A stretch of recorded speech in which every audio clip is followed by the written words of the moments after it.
পুরোনো দিনের হারিয়ে যাওয়া রান্নাগুলোর মধ্যে এই কচুপাতা চিংড়ি অন্যতম।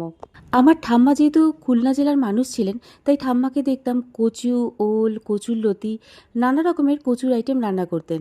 কচু পাতায় চিংড়ি রেসিপিটার জন্য নিতে হবে কচুর একদম কচি পাতা, মানে মোড়ানো পাতাগুলোকে ভালো করে ধুয়ে কুচি করে কেটে গরম জলে ভাপিয়ে জল ঝরিয়ে রাখবো। এবারে গ্রাইন্ডারের মধ্যে হলুদ, সর্ষে, কাঁচা লঙ্কা, কালো সর্ষে, পোস্ত, নুন, অল্প জল দিয়ে মিহি করে বেটে নিতে হবে। কিছুটা নারকেল ও অল্প জল দিয়ে গ্রাইন্ডারে মিহি করে বেটে নেব। এবারে চিংড়ি মাছগুলোর মধ্যে নুন ও হলুদ দিয়ে মাখিয়ে নেব। প্যানের মধ্যে সর্ষের তেল দিয়ে তেলটা গরম হলে এর মধ্যে চিংড়ি মাছগুলো ছেড়ে দেব। চিংড়ি মাছটা ভাজা হয়ে গেছে, এবার এটাকে তুলে নেব। ওই একই প্যানে অল্প সর্ষের তেল দিয়ে তেল গরম হলে এর মধ্যে কালো জিরে ফোড়ন দেব। এরপর সেদ্ধ করে রাখা কচু পাতা দিয়ে নেড়ে চেড়ে পরিমাণ মতো নুন, হলুদ গুঁড়ো দিয়ে ভালো করে ভেজে ভেজে রান্না করব। কচু পাতা নরম হয়ে এলে এর মধ্যে দিয়ে দেবো সর্ষে বাটা, একটু নেড়ে চেড়ে দিয়ে দেবো নারকেল বাটা।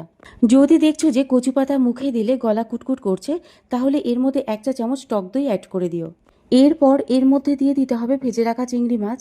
একটু নেড়ে চেড়ে পরিমাণ মতো চিনি, কাঁচা লঙ্কা দিয়ে জল শুকিয়ে যাওয়া অবধি রান্নাটা করে যেতে হবে। জলটা শুকিয়ে এলে এর মধ্যে দিয়ে দেবো সর্ষের তেল।